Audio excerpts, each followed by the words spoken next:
And welcome back to Holy Terrors, the podcast that examines horror through the lens of faith, religion, and spirituality, presented by Manor, your state of fright. I'm one of your hosts, Brian Kuiper, and joining me from a room wallpapered with pages of the Bible and decorated with 47 crucifixes, my good friend Pat Brennan. Or perhaps today is the most appropriate day for me to call you Father Brennan. You have to accept Christ, Brian. You have to eat his flesh and drink his blood, Brian. Brian. Nicely done. Okay, so how's that birthmark hanging in for you? You doing okay? I do have a birthmark, and I think I actually have it where, because doesn't his birthmark's on his thigh, isn't it? Yeah. I've got a birthmark on my thigh. Oh, creepy. Yeah. Wow, this is more than I ever needed to know. Okay, so today we're covering one of the biggies. It's one of the Mount Rushmore films. We've talked about our four: The Exorcist, Rosemary's Baby, The Wicker Man, and today's installment is, yes, The Omen, celebrating its 50th anniversary this year. And look at that. I don't have a copy. Well, we got you covered. How's that? Yeah, it's all good. Thank you. It's all good. This is a big one. Richard Donner's The Omen. Now, there's so much that's been said about this franchise.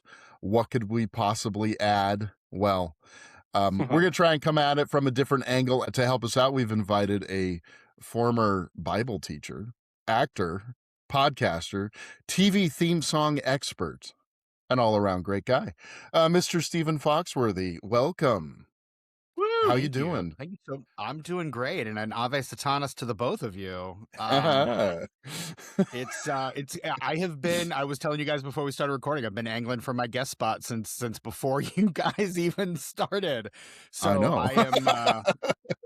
I'm absolutely thrilled to be here and thrilled to be talking one of my favorite religious horror movies. So it's going to be a great day, guys. I'm excited. And full disclosure, you and I have already talked about this movie on a different podcast.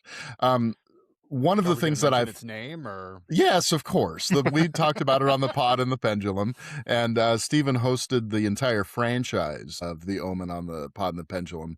Now, the one thing we kind of held back on, a little bit at least, on that episode was the theology. And boy, howdy, are we in for it today with that. Yeah. Because the notes we've been taking amongst the three of us are sort of focused on that more than just, hey, let's talk about the casting, which is all something that we will cover for sure, but we're going to talk more about what is behind this movie, because I don't know that is discussed as much when this movie is talked about. So that's what we can, as this podcast, I think, bring to a discussion of The Omen that maybe isn't talked about in other spheres. Because let's face it, what hasn't been said about The Omen? Right. Over the course of the last 50 years. Right. It's just one of those movies. And I think we're going to run into that with all of our Mount Rushmore features, Yeah, I think these are the ones where we have to... Does anyone watch Dragon Ball here? Oh, fuck. Okay. Well, anyway, that's my contribution. Thanks for coming, Pat. We love you. See you guys. Yeah, sounds good. Sounds good. Theology. I thought we were talking about anime. Shit. Read the wrong text again, didn't you? Damn it. Okay, so the thing that we ask all of our first-time guests, because, hey, in our first episode, we kind of talked about our background, our current state of spirituality. So, Stephen, tell us your story. I know little snippets, but I've never actually heard it all, and I'd love to hear as much as you're willing and comfortable sharing. I'm an open book, man. I will probably overshare over the course of this episode. No such thing. All good. So I know, from what I know of your story, Brian, I think you and I have some fairly similar trajectories and a lot of different facets, really, because I don't know. I'll just start. Like, I was born and raised in a Wesleyan Arminian denomination called the Church of the Nazarene. It was actually a holiness church founded in the late 19 teens as a response to like the things that ultimately led to prohibition. So it was like anti drinking, gambling, all the things that would cause people to sin. And it was kind of this, we'll welcome you with open arms, almost like a grassroots missions kind of church that grew into a worldwide global reaching church, but it's significantly more conservative. It's leaned away from its holiness beginnings into a more evangelical populist sort of thing, which is theologically counterintuitive, but I will not get into all of that. That's it's a little much for today. I was born and raised in that denomination, and Sunday school every day. I was the Bible trivia king in my classes. I did Bible quizzing, which is this thing where you study books of the Bible and all of their minutia, and then test your knowledge against other people to see how well you know the minutia versus their knowledge of the minutia. I'm just picturing the Bible trading cards from The Simpsons that were you a collector of those? I have a Jesus action figure. It's a little further off screen, but I could fetch it Brian Kuiper style and bring it up. But I do have a Jesus action figure over there. Can I mention really quick, Pat? This is actually really funny because the last church I was at, we were creating, it was supposed to be like a card game, but with Bible characters, and I drew some of the cards. Can you? So it was supposed to be like some magic. Of that artwork? Let's put that artwork I gotta in the find socials, it. man. I'm not sure where it's at, but I can see if I can track them down. But I drew some of them, and it was supposed to be like Magic the Gathering or something like that, except with Bible cards stuff. And that so much of like Christian like art and Christian like commerce is based in this thing you like in the secular world, but make it about Jesus. And I hate that so much because it's so derivative. It never translates. It's always the worst. And being involved in like music, that was a big thing. That was, if you like this band, listen to this band. And it was like, I'm sorry, Petra does not sound like Black Sabbath. Oh, man. They never will. There's a fantastic chapter in that Satanic Panic book that I think we used as a source in our Burbs episode. That's just about Christian metal. That is like, what? To hell with the devil, guys. Striper. Striper, baby. Striper, yeah. Anyway, back to your story, Stephen. I have a feeling the three of us are probably going to tangent a bit, but Oh, us? No. Couldn't be us. Laser focused. Yeah, I'm on my second cup of coffee. Laser focus is out the window. But no, so I grew up in that denomination. I actually went to a Christian college, actually very close to where I am now. It's down in Bourbonnais, Illinois, called Olivet Nazarene University, and I studied for the ministry. I got my degree in religion and philosophy. I was actually there to study to be a pastor, and then after I took one like ministry course, I was like, oh yeah, no, not for me. Don't want to do this. I did end up becoming a youth pastor for a fair few years. Me too. And was working in see parallel lines here. I did that for a fair few years in a Nazarene church. I was rather unceremoniously let go when we got a new pastor, and he decided to bring in his own pastor who had no education in ministry or religion of any kind. So that made me feel great. Not that I'm still bitter about it. I've moved on. You've moved on. Yeah. Clearly, bigger and better things, right? And so from there, I actually taught in a couple of Christian schools in the Indianapolis area for about 8 years, the better part of a decade. I taught Bible. So I was teaching junior high school students for the course of those first 4 years was freshmen only. And then the next 4 years were anywhere from 6th grade all the way up to 12th grade. In that time, I taught 65 of the 66 books of the Bible because I didn't teach Revelation to children or to like the freshmen in the first 4 years. And then when I got to the second school, because I wasn't a dispensationalist, I couldn't teach it to the seniors. So I taught every book but Revelation, because I didn't fit, their very strict mold of what you had to believe in order to fit into the, to be able to teach that. And I was like, you don't think that I can, have the academic honesty to like teach it from any angle? And they're like, no.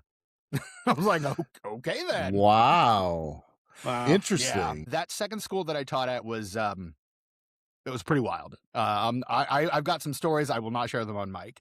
But yeah, it was a wild time. But so I did that for a while, and I left around 2015. Just kind of stopped teaching and kind of like took a break from the church for a while. And then 2016 happened, and my fellow countrymen decided to elect particularly the church crowd decided to elect an actual Antichrist into the White House, under the auspices of Christianity, which I found fucking wild. There was a quote that I've thought about at least once a week for the last decade. There was a guy I knew in college. We were talking about one of our classmates in one of our classes, and he said, that guy's not even a Christian, he's just a Republican. And there has not been a week in the last decade that I have not thought about that and just shook my head in like just wonder and disgust at the state of where we are right now. So yeah. I'm not even sure he's a Republican. I'm not even sure he's human. He reformed that party as well into his image, and so it's just a different thing. Right. So if you don't know what dispensationalism, stuff like that, hang tight, we'll get you. Don't worry. We're gonna get there. We're getting there. I have a tangent I can go on preterism if we really want to go down that road, but we don't have to. I'd love to hear it. I should say that I am quite the novice when it comes to theology and all this, so I'm really going to be sitting under your learning tree. I want you guys to treat me like a child who is this is coming out weird. Terrify me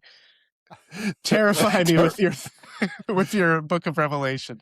Okay, I think we can manage that. If you were here, I'd pat you on the head, Pat.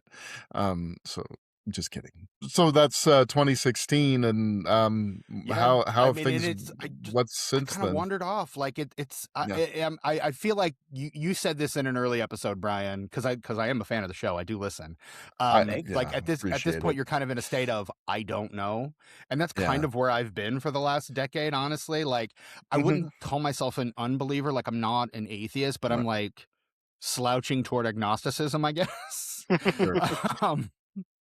It's kind of where I tend to see myself falling, but yeah. I can completely relate to that statement. I mentioned the books earlier, those Brian McLaren books in particular, Faith After Doubt and Do I Stay Christian? Yeah, well, actually, it's a newer book. I haven't read New Kind of Christian, but it's a newer book called Do I Stay Christian, which gives the best arguments he could think of, at least on either side, to yes or no. And it was really thought-provoking. I know the term deconstruction is thrown around a lot, but I think the idea with deconstruction is more asking questions and seeing, does what I've been taught hold up to these questions I have? And I think that's a better way of looking at it, because I think there's this big backlash from the church, of course, against the idea of deconstructing your faith. Like, well, Jesus never said don't ask questions. Correct. Josh McDowell, famous apologist, gave his advice: don't check your brains at the door, right? And now what are we doing? It's like that's what so many Christians, I believe, are doing. And deconstruction so much of that is the anti-intellectualism that's coming from the right, and and so essentially these people who are deconstructing, to use that term, are taking that advice and they're not checking their brains at the door. They're asking questions that are important to ask, I think. Philosophically speaking, deconstruction is just this idea of getting back to basic principles, this cutting through all the centuries of BS to get back to what Derrida called first philosophy. And so there's this notion of when one is deconstructing. Dare you say Reformation? I verily. And I think the reason the church pushes so hard against deconstruction is because we've got this centuries-old structure of control that's been set up. And the problem is with people my age, I would say, I'll lump all of us, people our age, is that we were grown up, taught to take this stuff seriously. And then we looked at the people that came before, the people that taught us to take it seriously. Turns out they had never taken it seriously. And that kind of fucked a lot of us up. Fucked me up, I'll say. And so that has led to, I think, a lot of people either abandoning it altogether or saying, if there's something here, I need to figure out what it is, and deconstructing to get back to what is at the core of the thing. Yeah. And I mean, because Christianity does not resemble Christ in any way anymore. Right. Like, what now masquerades as Christianity is just, like fascism with a cross in front of it. It's not actually Christianity. So deconstruction is this tool that anyone can use to kind of get back to the core basic principles of what the thing is. And I think deconstruction is insanely important. And anyone that doesn't like deconstruction is someone with something to lose. And so they want to hold on to what they have, the power, the structures of control, so that they don't lose the authority that they have gained or had thrust upon them. Yeah, it's that desperation to hold on to the system, Yes. And the system has been very good to me, so therefore I will hold on to the system and uphold the system at all costs. Where Jesus was about tearing down the system. Boy, howdy, was he ever. Yeah, and so it's just I don't know. We're going to be talking about empire. We're going to be talking about like religious constructs and the horror of Babylon, things like that. Which, what could that mean? I did. Right. Whores. Who told you my drag name, Brian? My white rapper name is actually Bilan, so that's really funny. Anyway, thank you for sharing. Of course.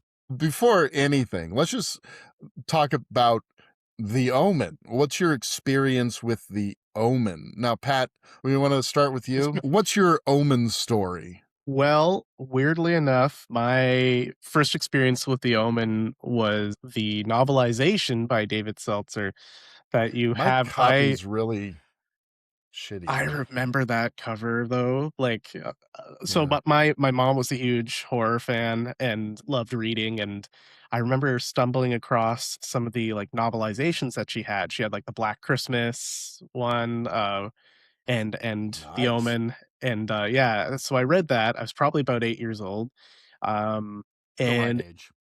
Just 2 years after I'd seen Nightmare for the first time. So between that and Nightmare, I got royally fucked up in the head. But this was my first kind of encounter with any sort of like story involving biblical evil or the Antichrist or the end of the world. And I had no background at that point in spirituality. Like my mother was like non-practicing, and basically all I knew was what I'd see on like The Simpsons. So I knew that if you prayed to God, you could get a snow day. That was the best resource for spiritual enlightenment. Indeed. Is The Simpsons. Indeed. Yeah. You and my partner are very similar in that regard, Pat, because she will say unironically that The Simpsons raised her. So yeah. Yes. Amen to that. So yeah, between that and Nightmare, I was pretty messed up for the next few years. I encountered the movie for the first time, I think when I was in high school. I remember picking it up at our local Blockbuster Video, which is an old sentence, and it became something that was on. My back hurts just hearing you say that sentence, Pat. Thank you. My sciatica. Anyway, I borrowed that movie probably every weekend for about a year. It was on heavy rotation, so much so that the person who worked at the Blockbuster was like, you could have just bought this by now if the amount of times you've been renting it, but whatever.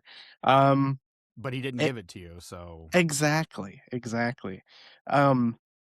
And The nerve. Right. I did love the movie. It didn't mess me up as much as the book.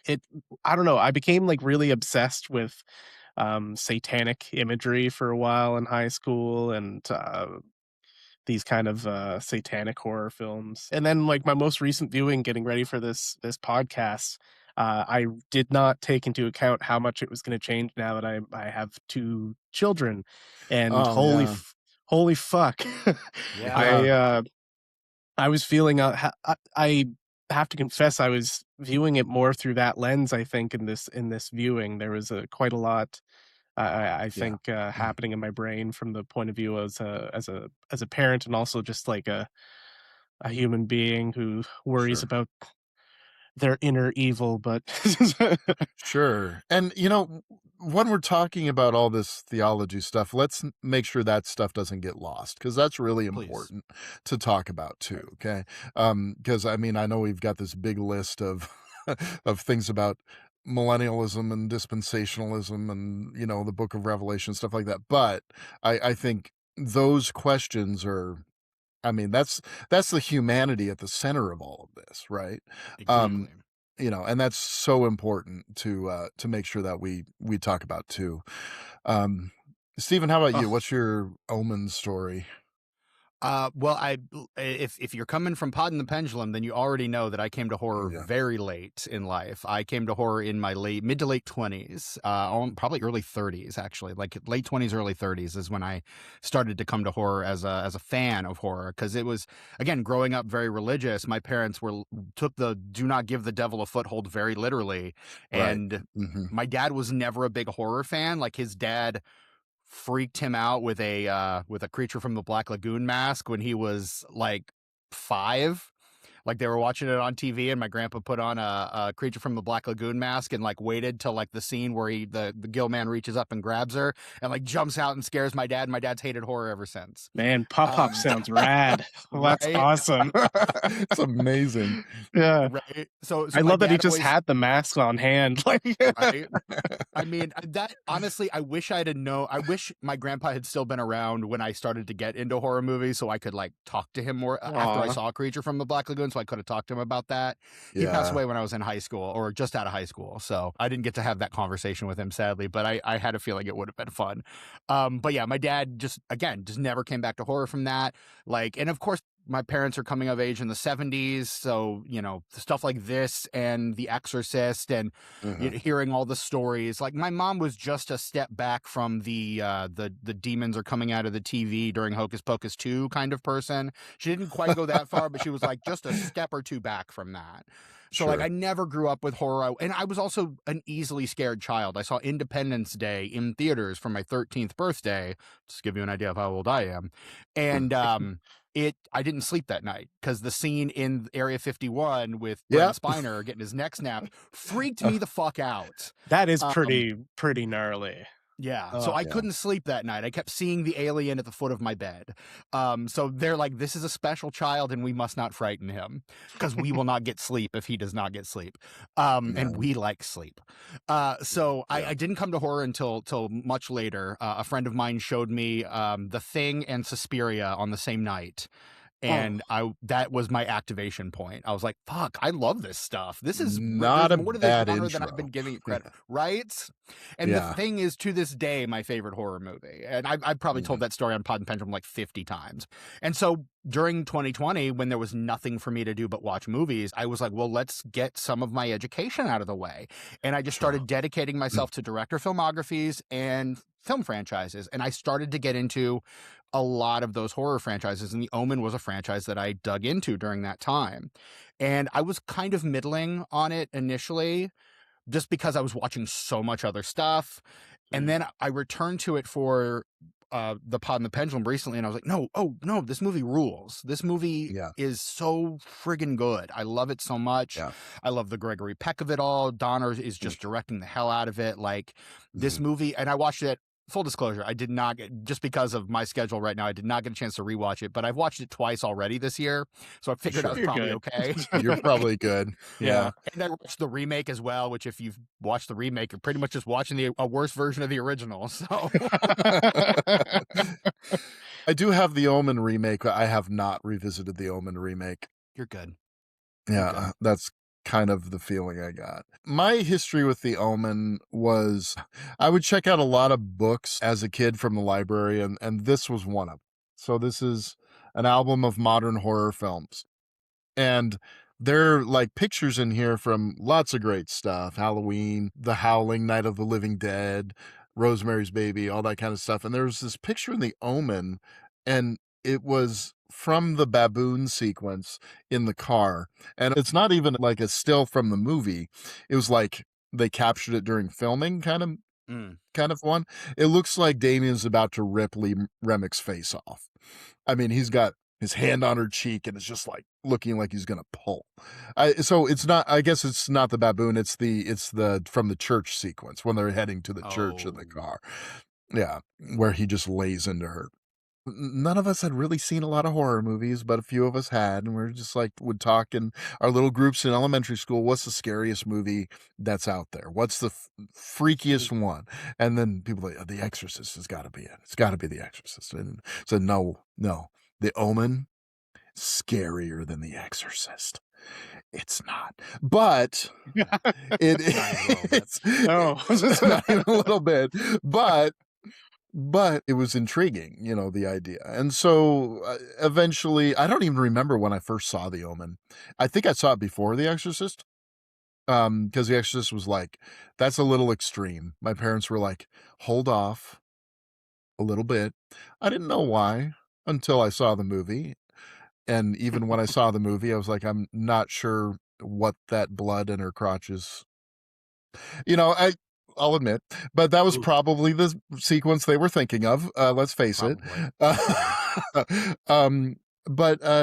so The Omen was sort of like, and I watched it. I was like, I was genuinely scared by it. I was young enough to be genuinely scared by it.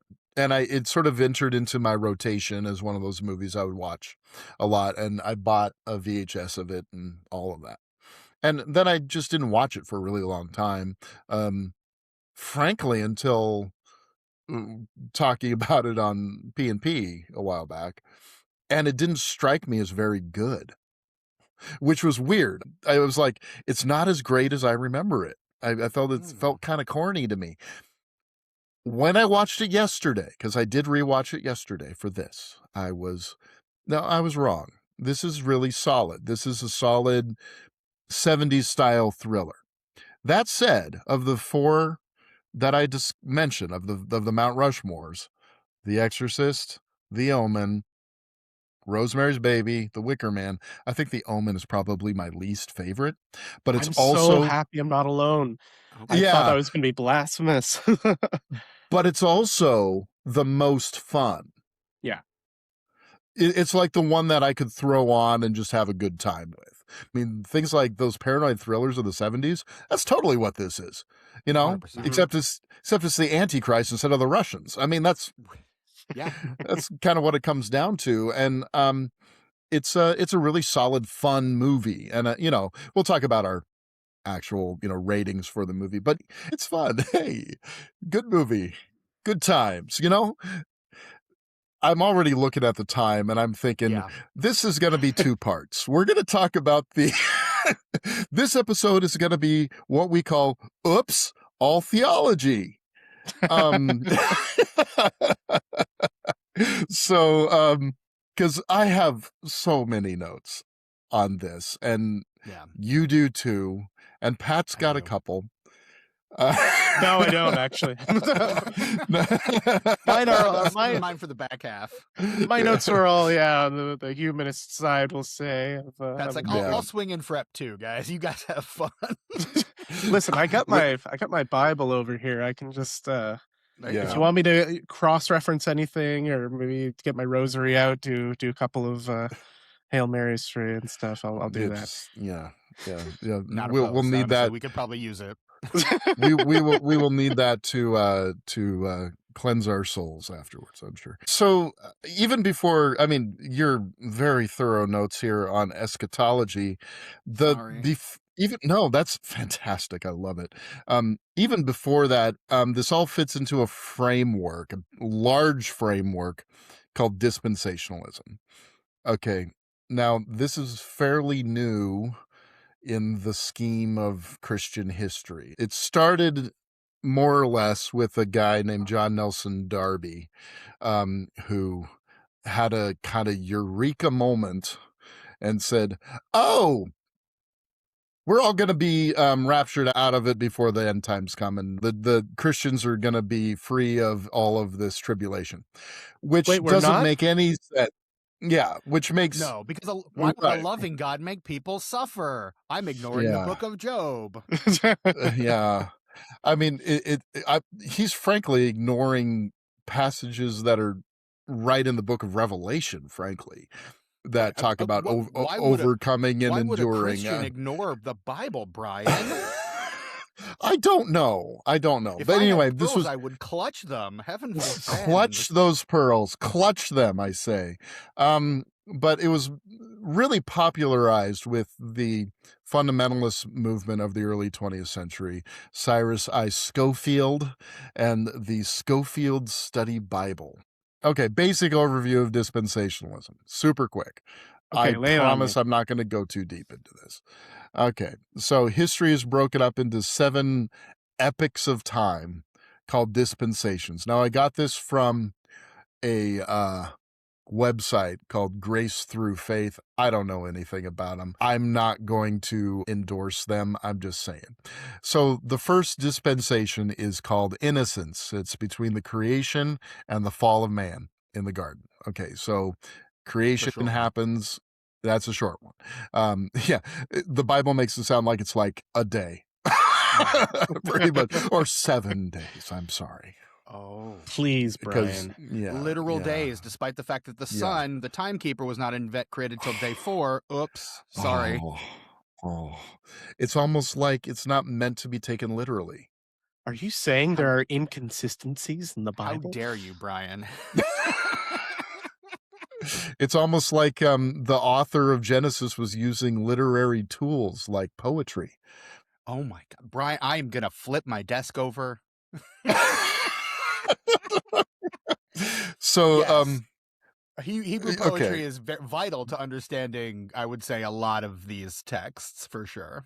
For sure. Then the second one is called conscience. It's between the fall and the flood, which would have been, several hundred years or 1,000 years, who knows.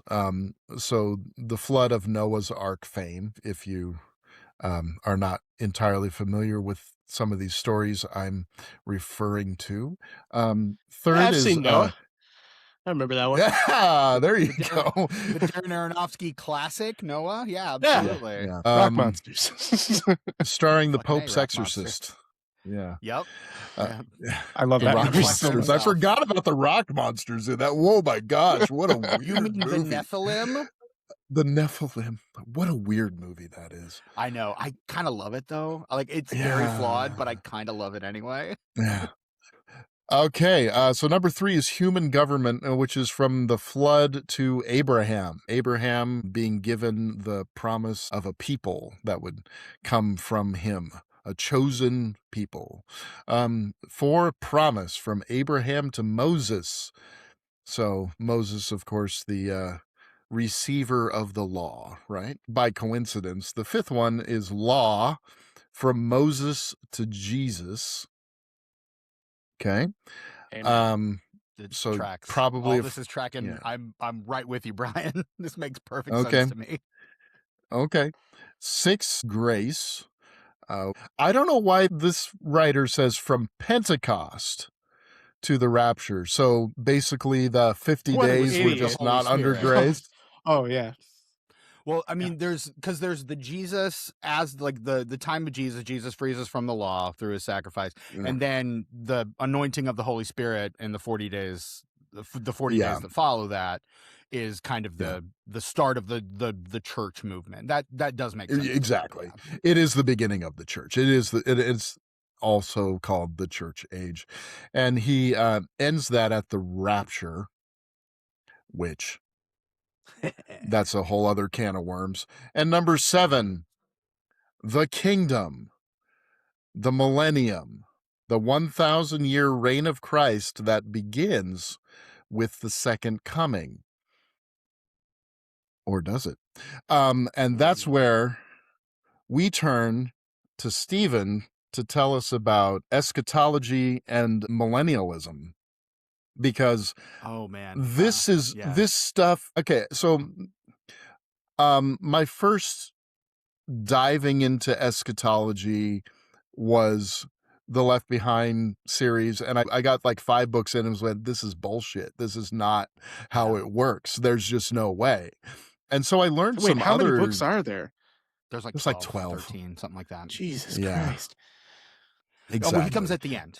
He's in the last. Yeah. Oh, thank God. He's in the last. And what's funny is they all have Like the black Kool-Aid covers. Man, he just bursts in. Oh yeah.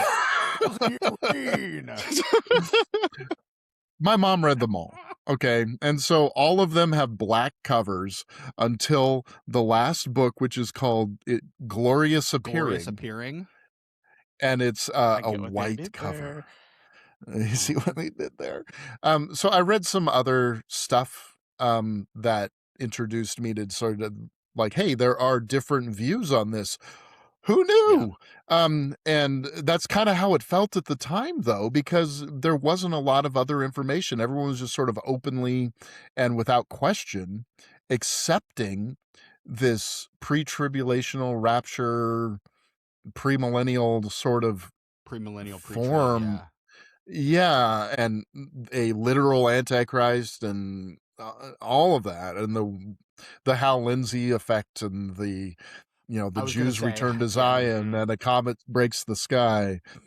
Then is the time that you and I must die. We'll get to that later, but yeah, I did, and that is a whole bunch of made up nonsense there. That is basically the Bible verse for Pulp Fiction. It is. Yeah. It kind of is. Yeah. It's I think I mentioned on the Pod and Pendulum episode, David Seltzer was creating Bible verses while Quentin Tarantino was still running around pretending to be a ninja. So right, exactly. It's true. And before Pete Hegseth was quoting them instead. If he starts quoting that, we know we're fucked. Give him time. Time. He's on his way. Yeah, I'm sure. So what is eschatology? What does that mean? I had a theology professor, a philosophy and theology professor in college, who very helpfully, whenever he would speak on eschatology, he would make it very clear that we should not confuse eschatology with scatology. Those are two very different disciplines, two very different sciences. Good advice. Right. And you he have also to hear had the notes they're not playing. He also had a very similar joke about epistemology and urology. So that one's a bit of a kicker. Yeah, I bet.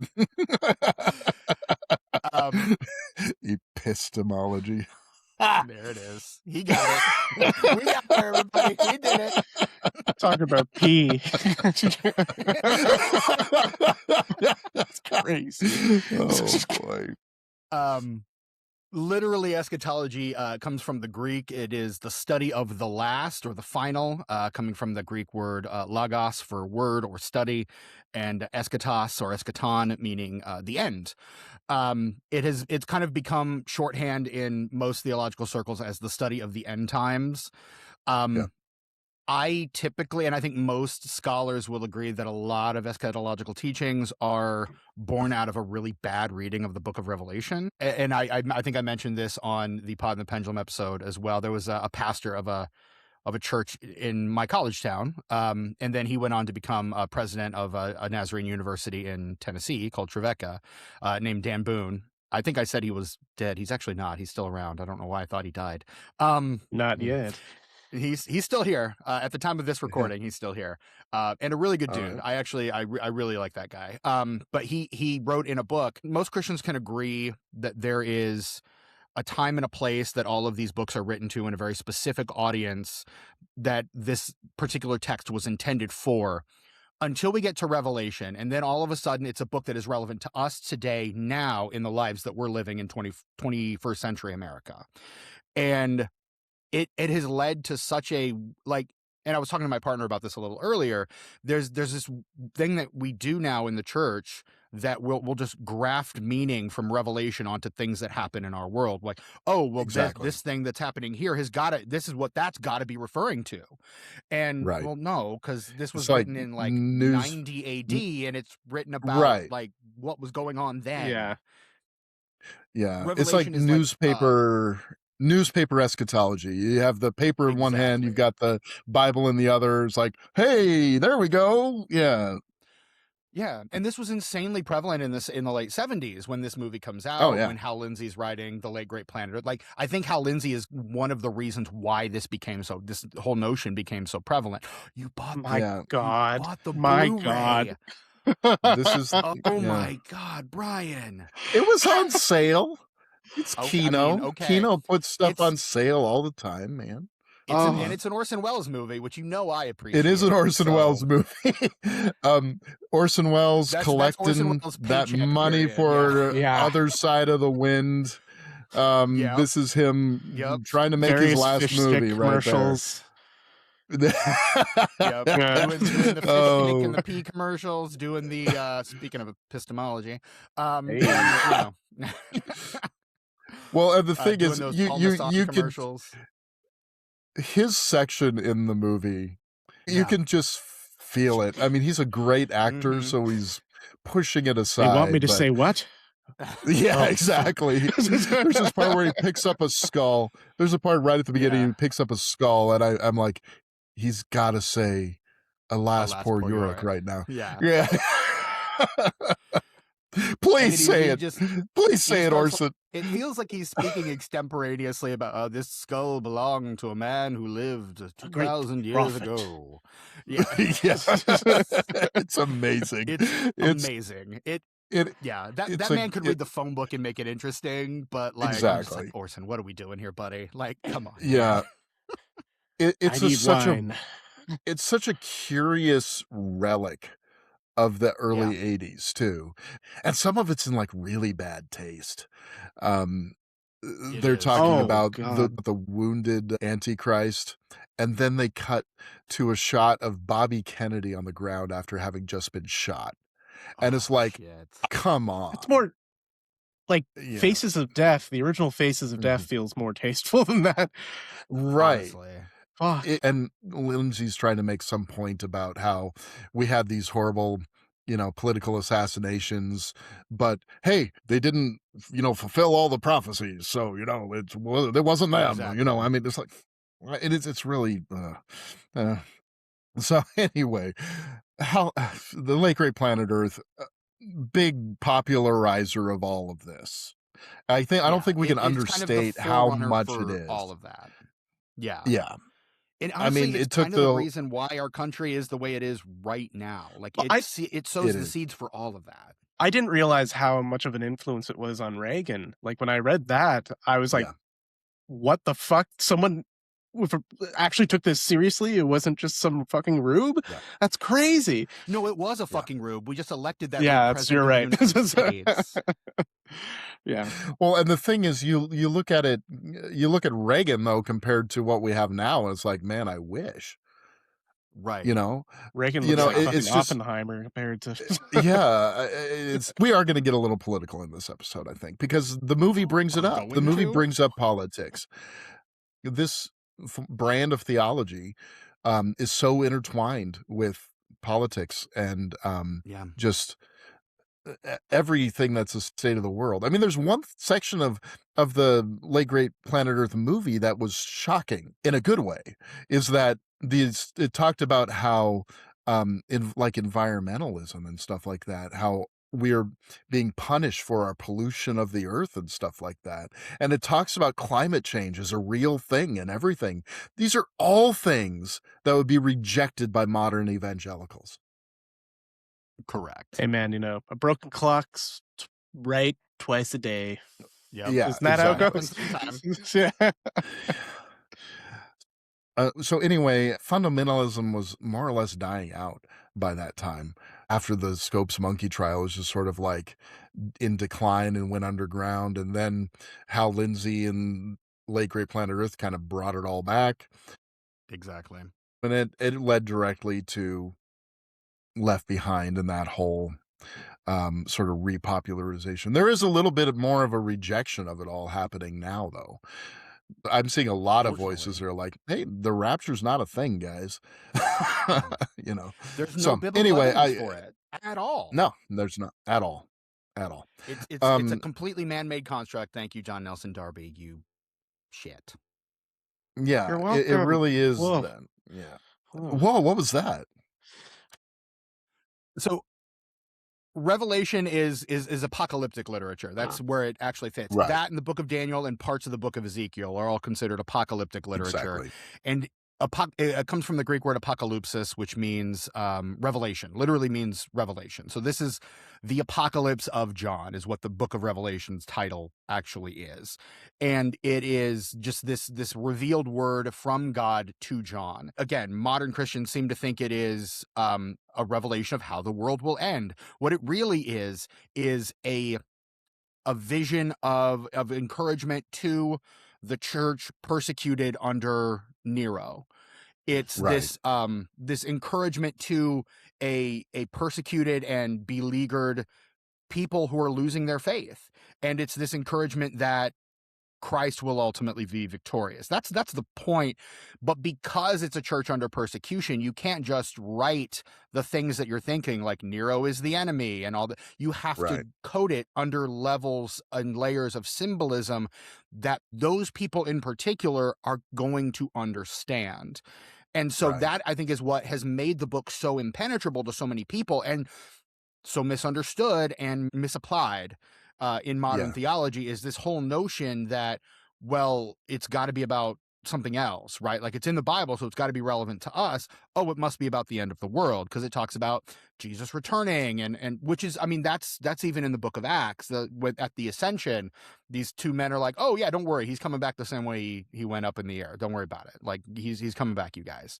And, you know, Paul talks, I think, in one of his epistles to the Thessalonians, like, there were people who just, like, stopped working because, like, what's the point in working if Jesus is coming back any day now? Like, this becomes, every church has built, every, like, phase or dispensation of Christianity has believed that they're in the last days. And so that whole, like, oh, guys, we're living in the end times, that's nothing new. That's been happening pretty much since Pentecost, honestly. I mean, we see that today, even how many people say, you know, I don't want to have kids because, I mean, what's the point? Yeah. The world's going to end probably next month, but this time it's really going to end. Right. I've been living in the last days for 42 years. And, ain't nothing happened yet. Yep. When Jesus talks about the end of the age, he's not talking about the end of the world. He's talking about, like, the present age of evil in which we are existing, in which they were existing at that time. And there have been several ages of evil that have come and gone since then. And we're currently living in a particularly evil one. And again, like, when Jesus talks about the end of the world, he speaks in such vague language, wars and rumors of wars. And, like, that could be anytime, anywhere. That's just humanity. The whole point is not. Exactly. Yeah. The whole point is, you know, be watchful, be ready, be diligent, and be faithful. That's the point. Yeah. But we've again become so twisted, like, oh, this is how things are going to end. And there are people who think any notion that the revelation is not about the end times is just antithetical and we can throw it out. But I think popular scholarship would bear that reading out, that this is not an end times prophecy at all. I read a book years ago by, he's an apologist, Hank Hanegraaff. I don't know if anyone's heard of him. I don't really follow his stuff now because he sort of has pissed me off. But he did write a book about Revelation that I thought was really, really fascinating. And it was that reading of it. The one difference is that he believed that the book of Revelation was written sometime in the 60s CE, and actually was a prophecy of the destruction of Jerusalem in AD 70, which, you know, I think that's a valid reading, though most scholarship would say that it was written after the fact, which either way you look at it, it's exactly as you said. It's a letter to persevere through this time of tribulation because a better time is coming. A better age is going to appear. And I kind of see apocalypses, if you will, as sort of a rotation of history. Yeah. Because apocalypses are constantly happening in various parts of the world to different peoples. Pretty big one happening in Iran right now.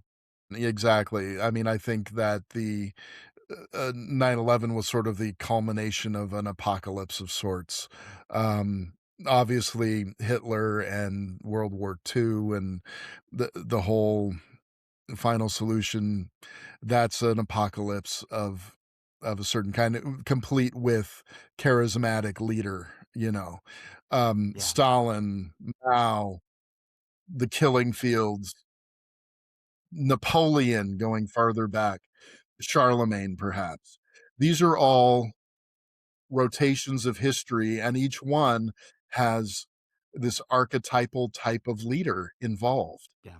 that fits, frankly, a lot of the descriptions of Antichrist and the beast and the lawless one that are talked about Yeah. in Scripture.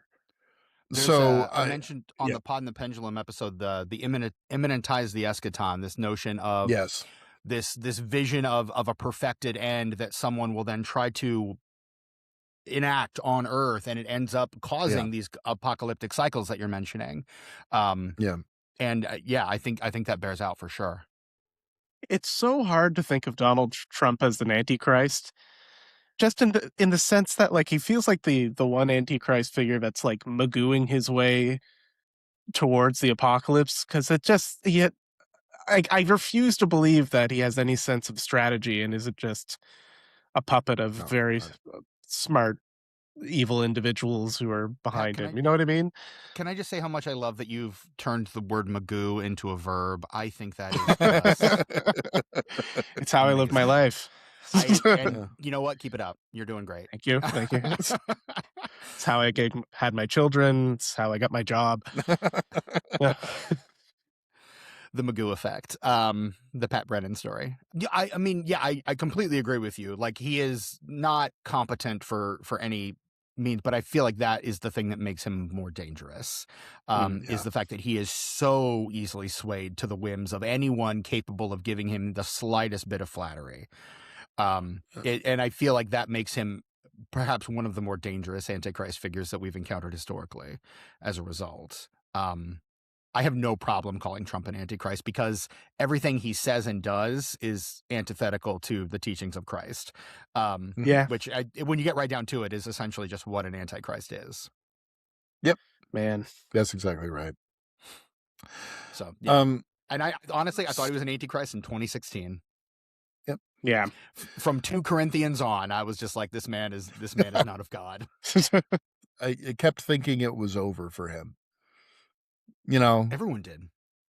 I remember being on the toilet at my job. I was taking a bathroom break. I'm reading the news on my phone and seeing him descend on the escalator to announce his presidency and just being like, what a fucking idiot. Good luck, you bozo. right. It's crazy. No one thought I he felt had the a same way. chance right up until he got elected, right up until it became very evident that he was going to actually do it. I don't think anyone took him seriously until that moment. And that's, I think, that was the secret power. That was how he was able to get as far as he did, is because no one took him seriously. He's constantly being underestimated. Exactly. Yeah. Yeah. Yeah. Yeah. Very much an Antichrist figure in my mind. Okay, you won me over. He's the Antichrist. Not the, but certainly. And so one of the things that when it comes to eschatology, that just warbles in my mind and I can never figure out how this is taken literally, is the millennium, the 1,000-year reign of Christ, which I know that there are multiple ways to interpret this too. Again, because Revelation uses 1,000 years, so people just sort of take it as for 1,000 years literally, which uh, doesn't particularly make sense. No, not at all. So can you unravel millennialism a little bit for us? The rock of faith has felt more like sand shifting beneath my feet. On the one hand, I have always been told that doubting is not a sin. On the other, I fear that I have violated the scripture. I have done worse. I have done neither. But now, I feel that I need to come clean.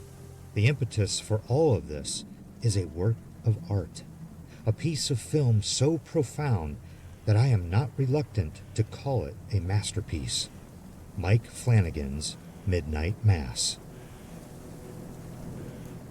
Read Angels of Light, Hypocrites, Prophets, and Prodigals at the Midnight Mass, written by Holy Terror's co-host Brian Kuiper, an essay that filmmaker Mike Flanagan called remarkable, profound, and moving, a terrific piece.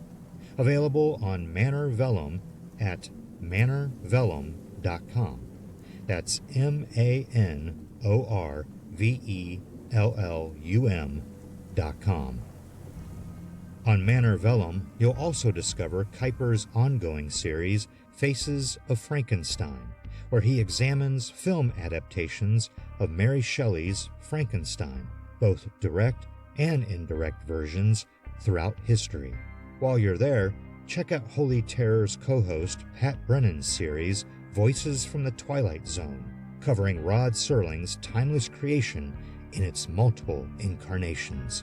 And if you enjoy reading Manor Vellum, then you'll enjoy reading Manor's A State of Fright each month, where you'll discover true fears, read new exclusive horror fiction, and get Manor's monthly calendar sent directly to your email inbox.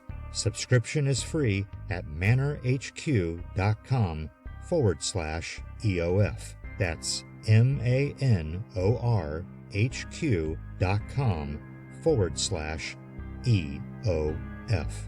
From Manor, your residence of horror.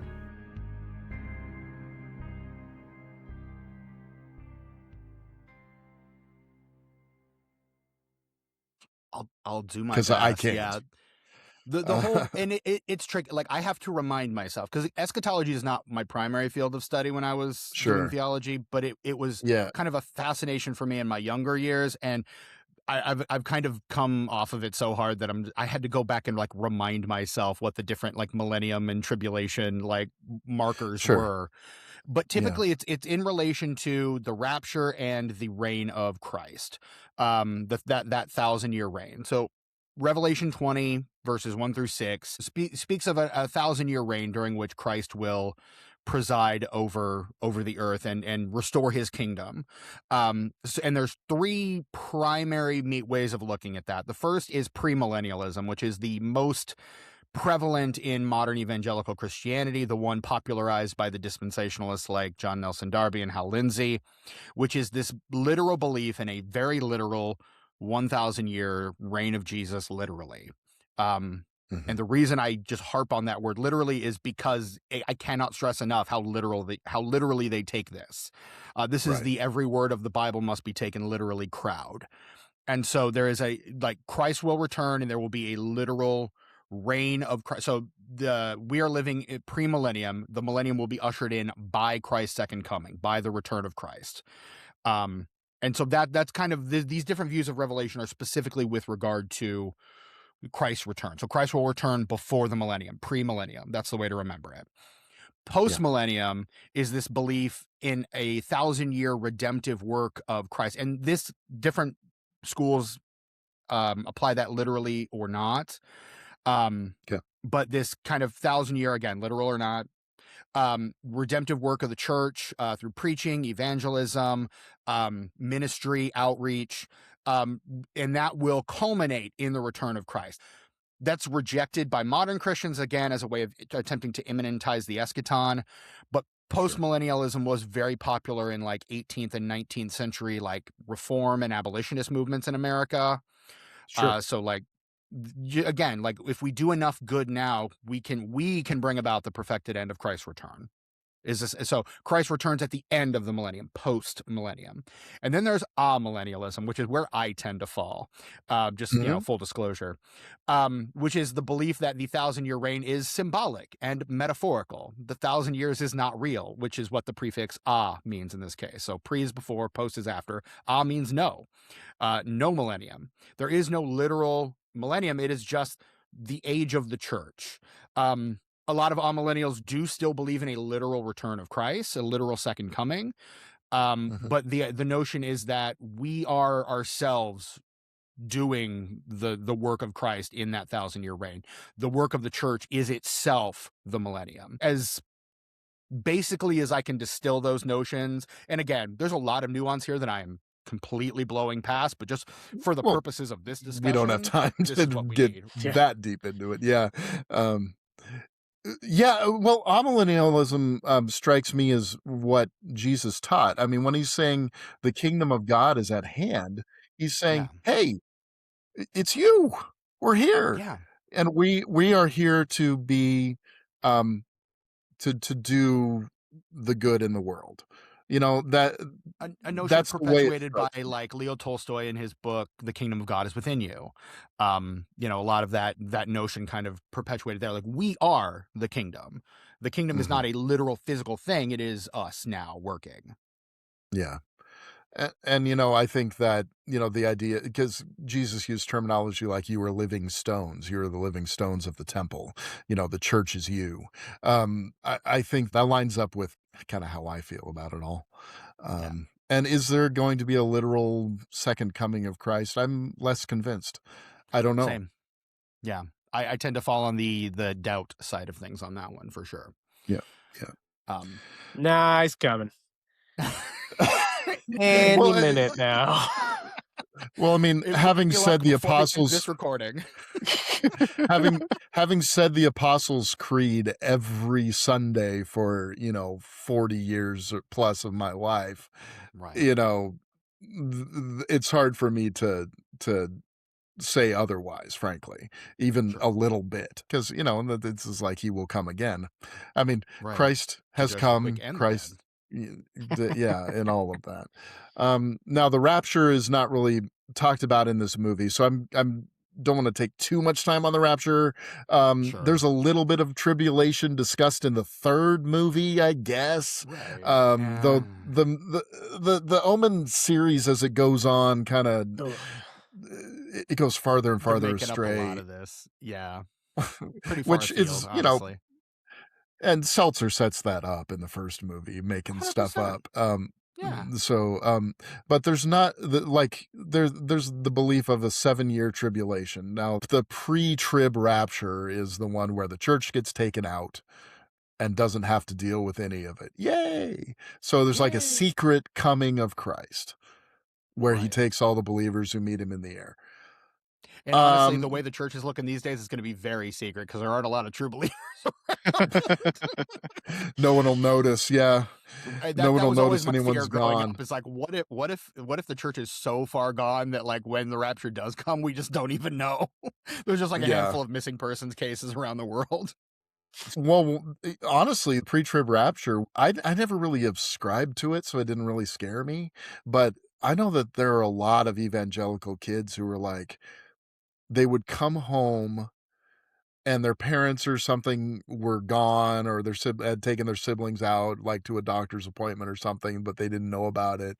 And they walk into their house, no one's there, and they freak out because they think that Christ has come and they've been left behind. I'm like, I wish we'd all been what ready, kind of so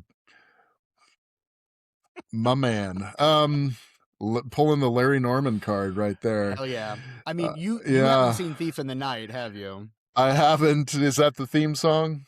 They get a really shitty like teen worship band to sing, and it is the only song in the movie, and they sing it at least 5 times in a less than like a 75-minute movie. Brian, it is insane, and I love it, and I cannot wait to come on here and talk about it with you guys. Well, one of the things that is I think mentally scarred a lot of kids of my generation was this idea of, you know, pre-trib rapture. And, you know, that goes back into, have you ever heard of the story of the Millerites? They were this little sect of, you know, sort of fundamental Christians, and it was just before the Shakers. They got hooked up with the Shakers later.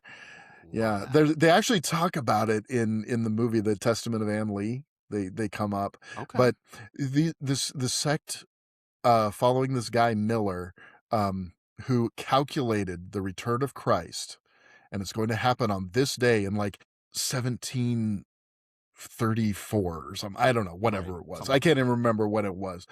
I read about this in junior high, in school. Like, I didn't go to a Christian school. This is where I learned about this, though. That's insane. Times have changed, my man. Indeed. But they sold other stuff. People like sat in baskets waiting for the return of Christ to come, and it was going to come during this eclipse. And then the eclipse passed, and it didn't happen.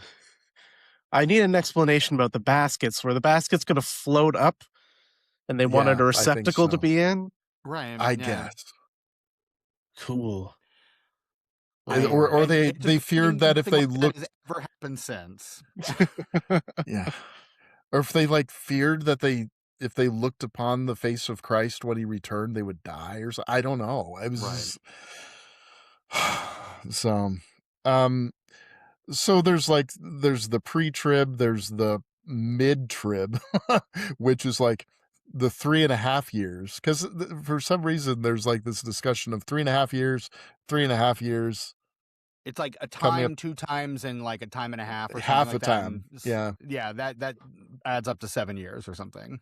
Yeah, and so there was supposed to be this mid-tribulational possibility, which but the worst we get spared. The Christians get spared the worst of it, but there's the briefs. There's the beginning of the sorrows, and then they get taken up, and then it's the real stuff.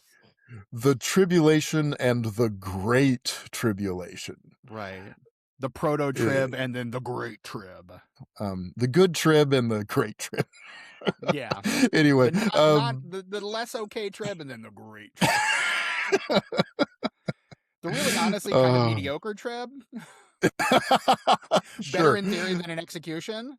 But wait till you see the next one. The next one's going to be great. And then there's the post-tribulation. But the thing is, up until Darby and Schofield and others, Christians believe that essentially the resurrection, the return of Christ, and the rapture that is mentioned one time, that will meet Christ in the air, were all the same event. Exactly. They all happened at the same time. And that's, almost 2,000 years of Christianity believes this. And then now, just because an idea is new doesn't make it bad necessarily. It's just that in this case, there's no scriptural underpinnings for it whatsoever. Doesn't make it good though, Brian. Doesn't make it good. No, it does not. It's true. Look at the internet. That's right. I'm trying, guys. You're doing great, guys. No, you're doing a great job, man. All right. So, what does the Bible actually say about the Antichrist? Spoiler alert, not much. Not much at all. So, I've got the book here with me. It's a good one, I hear.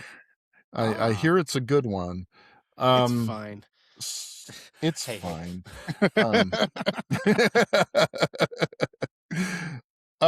So there are just sections here that relate to this. I'll try not to overdo it. And I didn't go to Daniel and Ezekiel because that was a little more heavy lifting than I think I was able to handle at the time. No, you're totally fine. Can I add music to this in post? To your readings? Please. Good. Yeah, okay. Yeah. So, 2 Thessalonians, which is supposedly a book of Paul, though that's disputed, talks about the man of lawlessness. So, concerning the coming of our Lord Jesus Christ and our being gathered to him, we ask you, brothers, not to become easily unsettled or alarmed by some prophecy, report, or letter supposed to have come from us, saying that the day of the Lord is already come. Don't let anyone deceive you in any way, for that day will not come until the rebellion occurs and the man of lawlessness is revealed, the man doomed to destruction. He will oppose and will exalt himself over everything that is called God or is worshipped, so that he sets himself up in God's temple, proclaiming himself to be God. Sound like anyone we know? I was going to say, remind you of anyone? Yeah. I've known a few dudes like this. Right. Yeah. Well, I mean, it's funny because we're recording this just a little bit after the dedication of the golden statue at Mar-a-Lago. I mean, come on. Thanks, crypto bros. Right. Yeah. And several months after the picture of him as Jesus, as a doctor, Right. As a doctor, and a couple years after the image of him as Pope. So, just saying. Yeah. It's a pattern. There were signs all along. Mm-hmm. There were some, yeah. Okay. Well, it says here, and this is reassuring, and then the lawless one will be revealed, whom the Lord Jesus will overthrow with the breath of his mouth and destroy by the splendor of his coming. The coming of the lawless one will be in accordance with the work of Satan, displayed in all kinds of counterfeit miracles, signs, and wonders, and in every sort of evil that deceives those who are perishing. They will perish because they refuse to love the truth and so be saved. For this reason, God sends them a powerful delusion so that they will believe the lie, and so that all will be condemned who have not believed the truth, but have delighted in wickedness. Honestly, of the little sections I'm going to read, that one's the one that kind of freaks me out the most because it sounds so much like Trump. It's bizarre. And like the evangelical sycophants who lick his shoes, you know? Yeah. I mean, I'm looking at you, Franklin Graham. I'm looking at you, Doug Wilson. I'm looking at you, Mark Driscoll. I'm looking at you, Pete Hegseth. I mean, these Falwell Jr. Falwell Jr. Good. I mean, it's just unreal to me. Yeah. Honestly, I look at some of Billy Graham's statements later in life. I mean, he got himself involved in politics in his younger years, but in his later years, he was like, I was on the wrong track, frankly. And I think he would be he'd said that very to Franklin instead. Yeah, right, exactly. I think he would be disturbed and very disappointed by his son. I'm sorry. I'm inclined to agree. Yeah. Yeah. Now the word Antichrist actually only comes up a couple times in letters attributed to John the apostle. So it says, "Dear children, this is the last hour." Again, that idea that the end of the world is coming.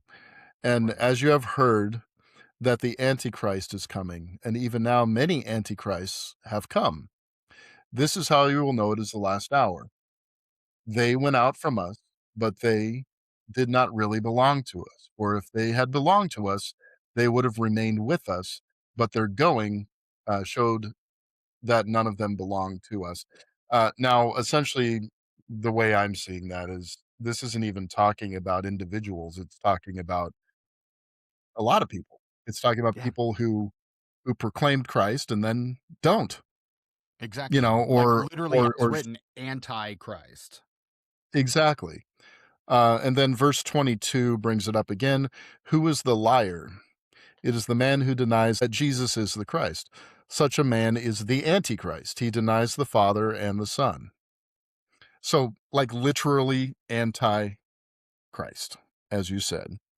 Now, 2 John 7, many deceivers who do not acknowledge Jesus Christ as coming in the flesh have gone out into the world, and any such person is a deceiver and the Antichrist. Okay, so again, those are the only mentions of that word in the Bible.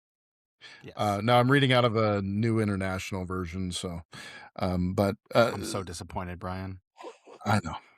But that's sort of it, though. There's just not a lot about that, and so they use that terminology, the Antichrist, when it's not even really something that's all that biblical. It's not the Antichrist. And we talked about this in the Mother episode. The idea going around that was hot and hip at the time was, well, Christ hasn't really come in the flesh. He's just spirit. That was Gnosticism. That was considered the first Christian heresy. So that's what he's talking about. He's talking about Gnostics. He's not talking about some supreme ruler at the end of the world. Preach it, Brian. Preach it. So it's fascinating. Now, of course, the big section is Revelation 13. Yes. Now, I'm going to try not to read every line, but he talks about, and I saw a beast coming out of the sea. He had 10 horns and 7 heads. Now, this has been interpreted a lot of different ways. That's a cool looking beast. Yeah, right? Yeah. The mother of all beasts. Yeah. Now, the 7 heads, there were famously 7 hills of Rome. And so I think what we're talking about here is Rome, frankly. Right. 100%. And the tormentors of these people. I mean, because the Christian persecution under Roman rule was massive and unbearable. The beast was given a mouth to utter proud words and blasphemies and to exercise his authority for 42 months. And it also talks about one of the heads of the beast has a wound that had appeared to heal. Shot in the ear. He got shot in the ear, and it miraculously grew back. Yeah. Then this is where Revelation becomes a situation where people are picking and choosing what they want. In the second half of the chapter, it says there's another beast that comes out of the earth. Right. That is different. It's a different beast. It has all the authority of the first beast. Does it have as many backs? No. More backs. It only has backs. Yeah. And 11 dicks. Yeah, the first one only had 10 horns. This one's got 11, motherfucker. Hell yeah. Anyway, performed miracles and signs, even causing fire to come down from heaven to earth in full view of men, which people have interpreted as nuclear war and stuff. It's no other way to interpret that. Now, there are a couple of different beasts, right? There's the dragon. The dragon is pretty obviously Satan. The beast out of the sea, politics, or as it were, the 7 mountains of Rome. Well, and the 10 horns, I think, are like the empire, right?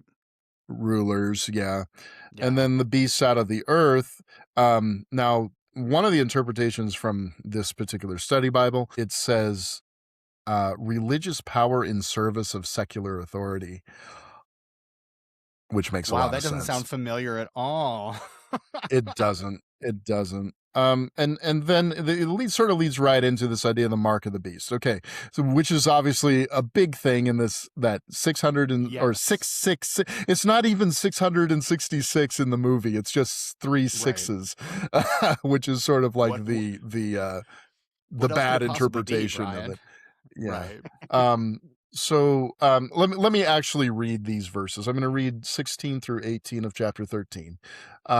So the beast forced everyone, small and great, rich and poor, free and slave, to receive a mark on his right hand or on his foreheads, so that no one could buy or sell unless he had the mark, which is the name of the beast or the number of his name.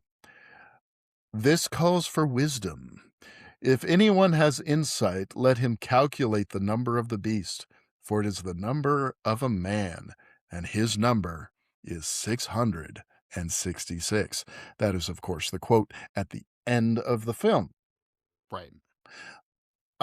Now, what the hell does that mean, Stephen? Again, popular scholarship will tell you that. And again, there have been so many friggin' interpretations of this over the years too. Like Thief in the Night, it's barcodes. Right. You've got. I've heard social security numbers. Yeah. Like the microchip implants. That's the one in Left Behind. Everyone has to have a microchip, and it's got like a kind of like a tattoo or something over it, so that you know where it is. Like all these, and of course, and now it's vaccines. The microchips are in the vaccines, Brian. That's where they put them. Come on. Yeah. Bill Gates puts them, thank you very much. Okay. Oh, sorry. Yes, absolutely. Yes. I'm surprised they haven't switched over to being Elon Musk. You know, he's more aggressively on the side of the Mango Mussolini, as it were. I mean, Bill Gates is there too. Let's be clear; they were both hanging out on a certain island with a certain financier. But anyway, popular scholarship, and this is something that Elaine Pagels mentions in that book that you were reading, Pat, is it pretty clear and pretty obvious to pretty much everybody except for evangelicals. Numerology is insanely important in a lot of Hebrew circles. That's what Kabbalah is, in effect, is Hebrew numerology. The movie, the Aronofsky movie Pi that you guys talked about when you were talking about Mother, has a lot to do with that as well. Yes. But if you the notion that every Hebrew letter is ascribed a number, and if you spell out, and I think you have it here, Caesar Nero, it adds up to 666, not 3 6s, 666. That is the sum total of the Hebrew letters for Caesar Nero. So again, John can't just outright say this shit for fear of the persecution and that will rain down. But what Roman is going to know Hebrew numerology? That's why it requires wisdom, because you have to know the Hebrew numerology in order to figure out what he's telling you. The mark of the beast, the number of the beast, is the number of a man, a very specific man, Caesar Nero. And we got to remember that John, or whoever was writing Revelation, was writing it to this persecuted church in this area of Asia Minor, right? And so how mean would it be to say, you could figure this out and then have it be referring to someone from the 21st century? Exactly. Yeah. I mean, come on. Obtuse, frankly. Yeah. So, and some will say, well, you know, it can have two meanings. It can mean the immediate fulfillment of prophecy, and then it can also mean something far in the future, right? Right. And that's something that Paul discusses a lot, too, when he talks about Old Testament prophecies. Like, there was an immediate fulfillment of this prophecy then, and then it's ultimately fulfilled in Christ, which, I mean, I had a note earlier about preterism, which is kind of the opposite side of eschatology. The idea that Revelation is not a prophecy because biblical prophecy was fulfilled with the destruction of the temple in 70 CE. So there is no more fulfillment of biblical prophecy. It's over. It's done. Which, I mean, not a bad idea, frankly. Perhaps, yeah. Saves us a lot of heartache when it comes to talking about shit like this. Yeah. It's also interesting, I think, the mark of the beast is on the forehead or the hand, because that suggests that it refers to what you think and then what you put your hand to or what you do. So it's not necessarily a physical mark. It's like it's who you choose to be or who you are, what you... There's an added level to that too, particularly when we're talking about Hebrew belief and Judaism in particular, is if you're familiar with phylacteries. Yes, which are the phylacteries, the leather boxes that would be put on the right hand and the forehead, which would contain the words of the Shema Yisrael. Oh, so shit. There's this, So there's this almost this kind of dark, this dark parallel. And again, a lot of Christians will say, well, you know, the devil is counterfeiting everything of God. So that's what essentially the mark of the beast is. It's this kind of dark counterfeit of the seeds of remembrance for the Hebrew people. But I think it is John, you know, drawing that parallel and that conclusion to, you know, these are the things that would ultimately replace where the words of the Lord and the remembrances of the Lord should be for you. Yeah. And again, I think it's more of that symbolic language that, again, the audience that he's writing to would understand, but doesn't really make much sense in our modern context. Well, I mean, and then even, you know, no one can buy or sell without worshiping the image of the beast. Well, I mean, Nero's image was on the money, you know? I think that's part of it too. And so that and that draws a current parallel with, Trump putting his face on currency that now, because that's never happened with a living person before. Right. Or his signature, his name, and on an image on currency. And it's sort of like, is he trying to like emanate the eschaton, or does he actually think this is a good idea? And that's part of. Hegseth is trying to immanentize the eschaton. Trump, I think, is just a narcissist that likes his name and picture everywhere. Oh yeah. I mean, which we've known for decades about him. He's never really made that a secret. Yeah. No. So, I mean, I think it's important to remember here that, Christianity was oppositional to empire. That's what it's all about. And so that's sort of the foundations. The founding of Christianity was in opposition to earthly powers, really. And so a couple other things worth noting. So, the false prophet is mentioned in the Omen as part of the diabolical trinity, which I think is a really funny statement in the movie. But again, that's Satan, how the Lindsay, Antichrist, and the false prophet. How Lindsay formulated is it. The guy who like pushed that idea. Again, I feel like the producer of this movie got really into Hal Lindsay and was like, this would make a great movie. Which, I mean, when you get into the background of the movie, that's pretty much what happened. Well, with Seltzer, it's sort of like, he says, "Oh, I never read the Bible. I wanted to read the Bible, and now I still read the Bible." It sounds like, and then you watch the movie. It's like, I don't think you read the Bible. I mean, he cherry picked some stuff, sure. Yeah, I think a lot of what he did was read the late great Planet Earth and say, "Oh yeah, let's do that." Right. So I think the false prophet is interesting because I don't know if he says his last name Creamer or Kramer, but the Reverend Ben Kramer, he describes the beast as Rome, and then the false prophet as sort of like the propaganda wing of the empire. And then you have like the two witnesses, right? Which is which is the Torah and the prophets. I mean, it's the law and the prophets, right? I mean, who witness day and night. And then, so to take these things so literally is bizarre to me. I mean, they just kind of seem like obvious symbols. Some of them, not all of them. Revelation's a dense book. But there's a lot going on in it, but again, which is why, again, it takes wisdom to be able to figure out what's going on in it. Now, the woman dressed in scarlet riding the dragon.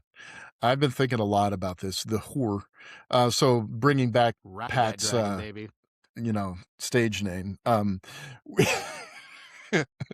some reason, I always picture Julia Roberts as the it's the whore with the heart woman. of gold. Yeah, there you go. There was apparently at the university I went to, there was this old English professor who always referred to Pretty Woman as the horrors film, which I wish was like the subtitle of this Midnight movie. Cowboy, but yeah. Pretty Woman, the horrors film. That's hilarious. So the Whore of Babylon, as it is referred to in some circles, I think of this as the church. I mean, I think this is like the apostate church who has gotten in bed, like literally gotten in bed with empire.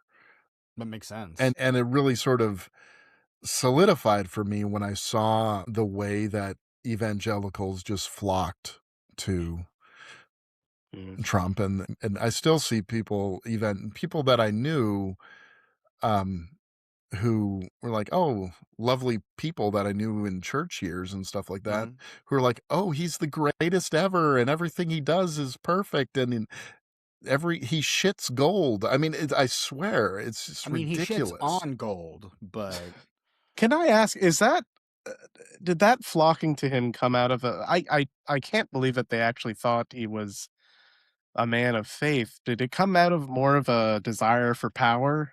Is that? Yes. Yeah, I think so. But what about the average person who's not going to gain any power from him? What does that come from? Is it just wanting to be on the winning team? I think that's part. Well, honestly, I called my mom out on this because she was so anti-Clinton because of his infidelities and philandering. Like, they was just so like, was Franklin Graham.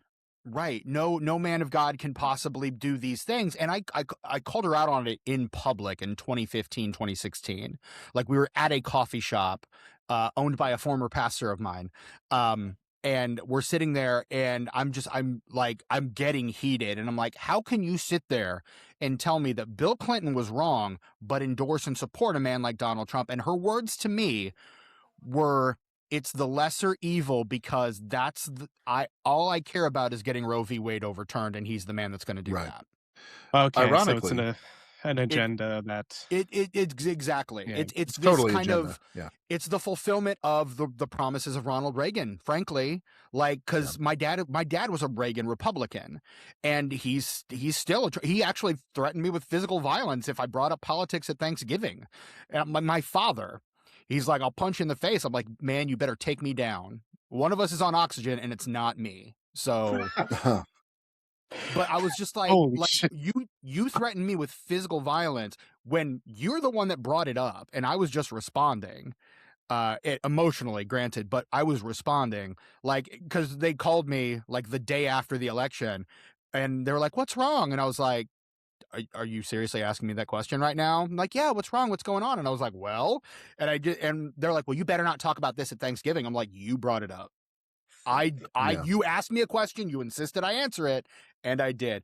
But yeah, I mean, like, it comes out of that, again, not even Christian, they're just Republican. Like, it comes out of that, Ronald Reagan promised us this return to morality, and we're now seeing the fulfillment of that in the person of Donald Trump and the politics of Donald Trump. Sick. Right, exactly. They did such a thorough job just intertwining Christian faith with Republican devotion. Exactly. Mm. And you know, since we're kind of on the subject, let's do it, we're gonna do the I want to talk about the politics of the 70s, where this kind of all came from. So the movie brings it up. Okay, this is, I think, part of the movie. It's doesn't go into the nuts and bolts of politics. We don't know what party Robert Thorne's a part of, but he's in politics. So the church fixes up giving their jackal baby to an American politician, and the poem says, from the eternal sea he rises. So the eternal sea is interpreted by the movie and by many, frankly, as being politics. And I think that's a fair interpretation for a change, you know, because I think whether you review it from the more preterist view of it was Rome and Nero, or you view it from a premillennial view, it kind of adds up that it's a political thing. So what is going on with politics? The moral majority was coming up, Jerry Falwell and his organization. It was originally organized to combat integration. Mm-hmm. They did not want their private schools to be in fact, the Southern Baptist Conference, the SBC, supported Roe versus Wade when it originally passed. Can you imagine? Yeah. But then Falwell said, okay, integration, we lost that war, so we need to gather around something else. They chose abortion, which was, up until that time, was considered a Catholic issue. Yes. So Jerry Falwell got a group of folks together, evangelicals, to kind of spearhead this thing. Their goal was to, ironically, get the first professing evangelical Christian out of office, Jimmy Carter, and get Ronald Reagan, who was not, into power. But so what he was anti-communist, and that's really the most important. That's right.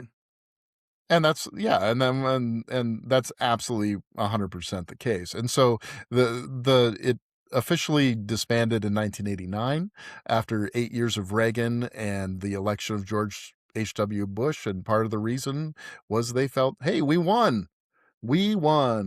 And And, we talk about USA. Yeah, exactly. Well, we talk about the overthrow of Roe v. Wade.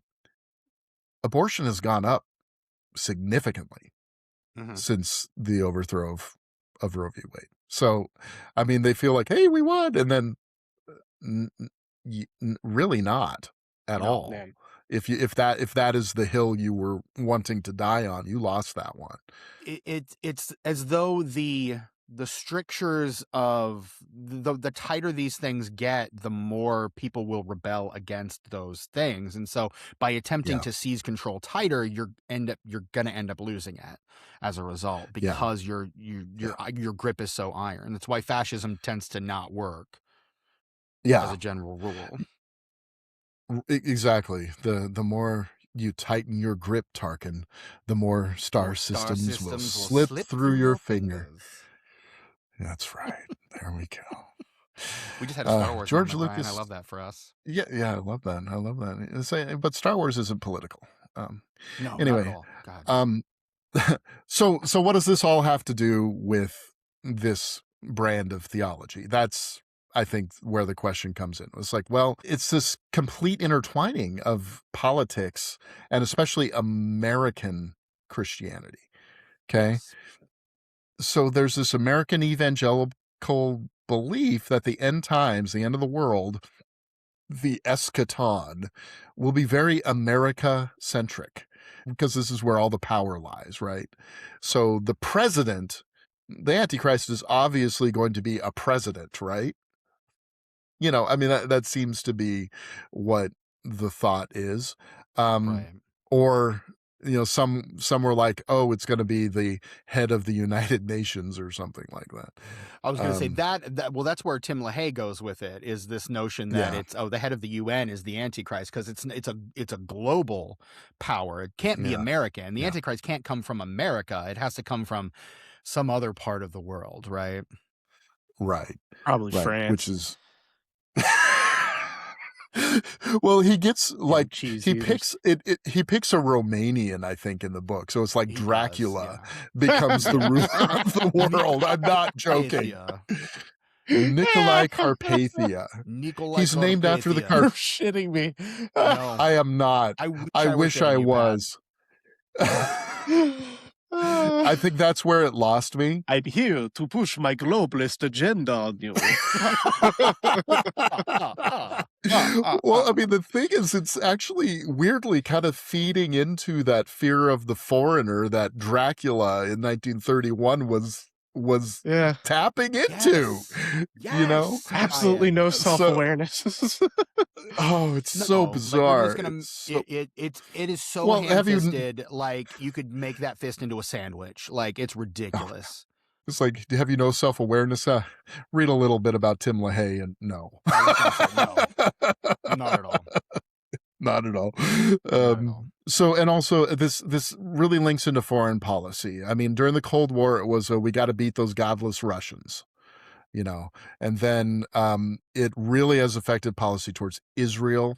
Obviously, the belief that the start of the eschaton coincides with the birth of modern Israel, which is very much in late Great Planet Earth. Basically, it's why dispensationalism is so pro-Zion. It's very Zionistic. Which is why, again, modern American evangelicals tend to be very Zionistic. Yeah. But this is where the logic kind of flies out the window. So in some evangelical minds, modern Israel is equated to ancient Israel. But America is really Israel. Yeah. The fulfillment of Israel. Right. That's that second prophecy. Yeah. And honestly, I feel like it's wrapped up in a lot of anti-Semitism. 100%.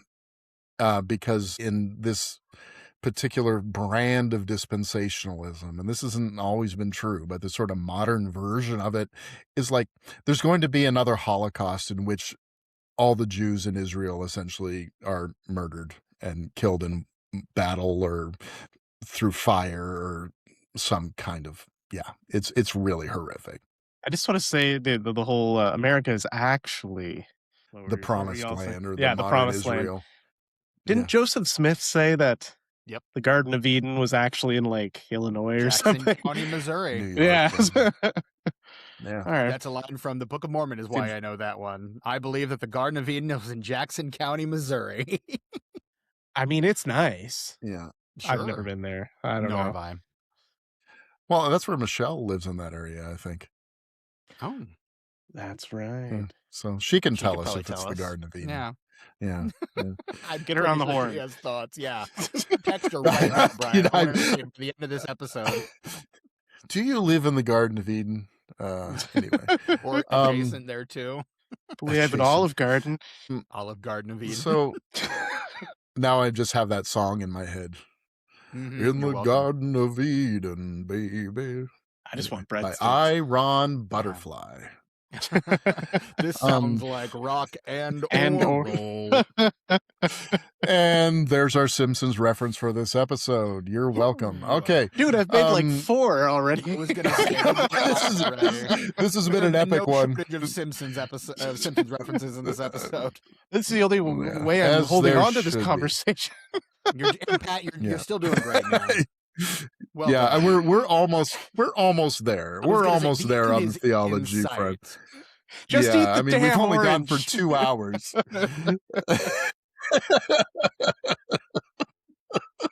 2 hours in, and we're almost halfway done, guys. So the whole end times view of this eschatology really bothers me in a lot of ways, as I think it's clear. But one of them is like, rather than this view being about redemption of the world, which is, I think, the very true Christian view of it, and has been for centuries, right?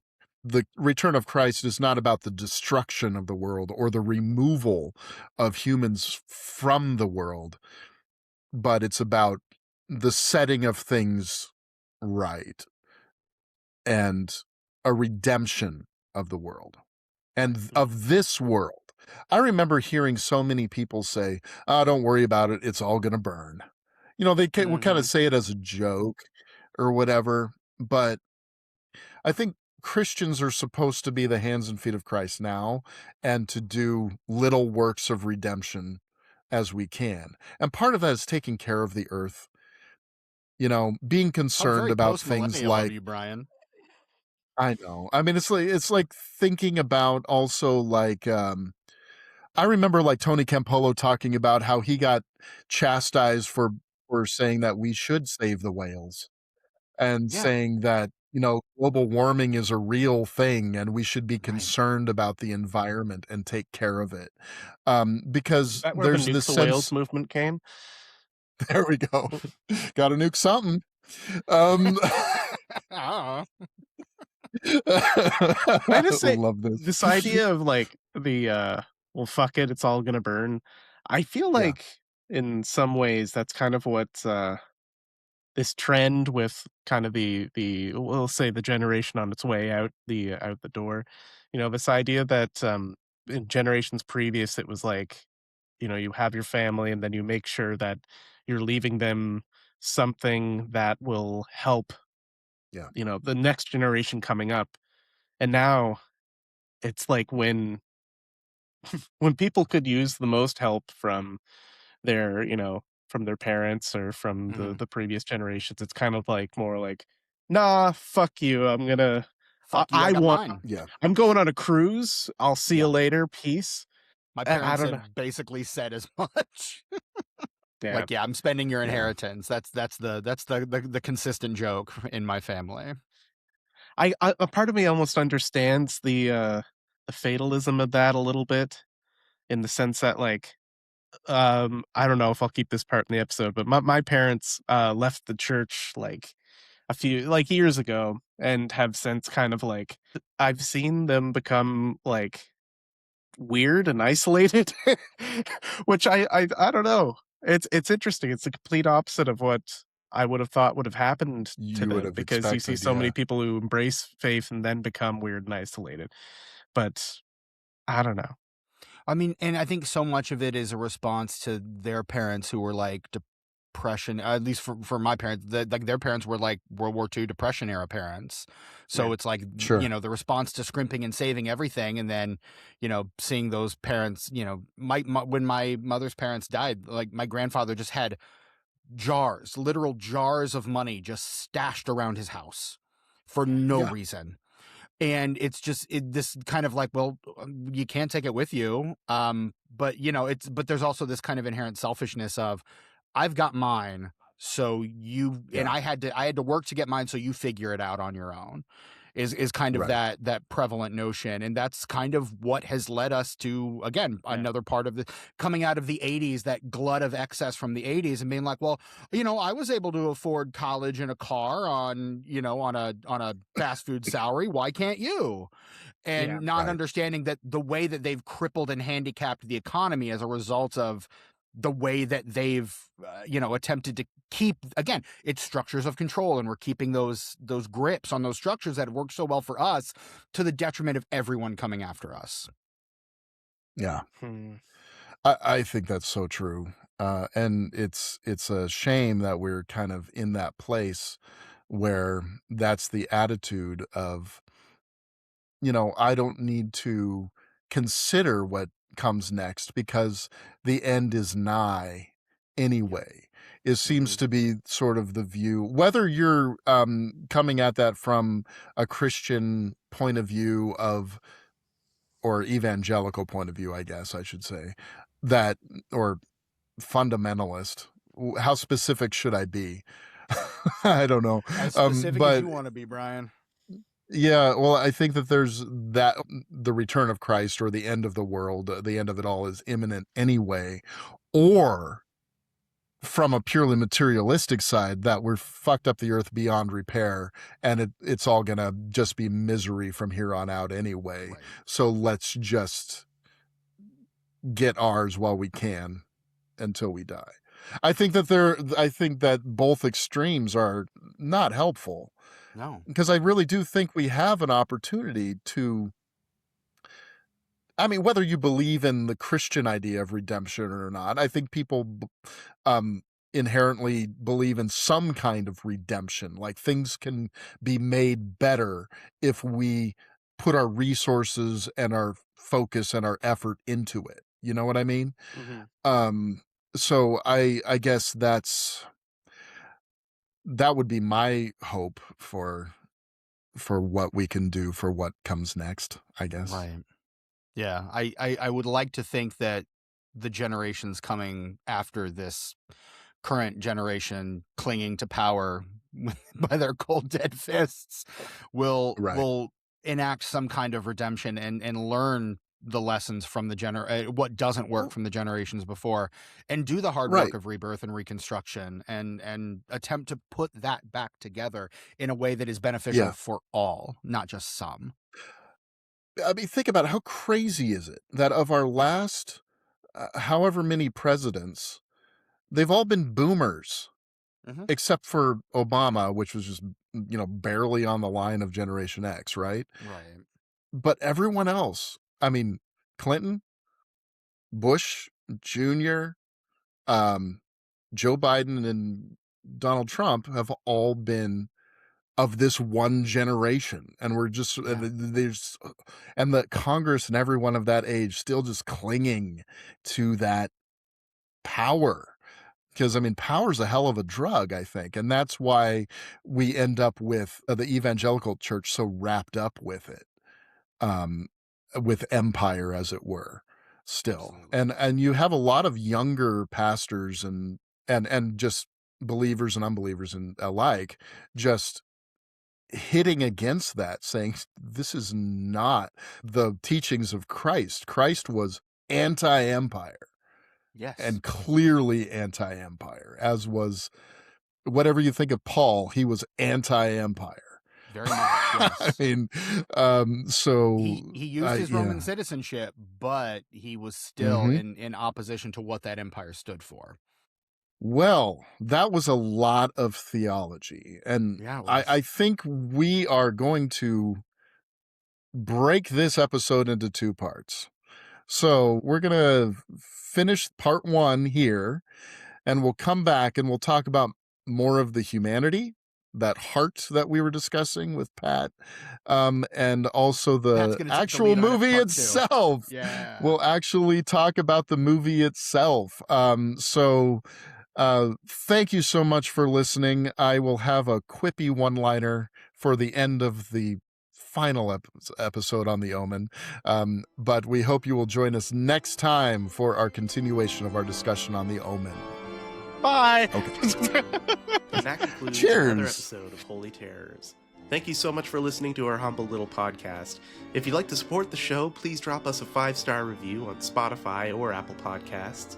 And if you want to follow us on social media, you can find us on Instagram, Facebook, and Bluesky by searching Holy Terrors Podcast. Thanks again, and we'll see you next time.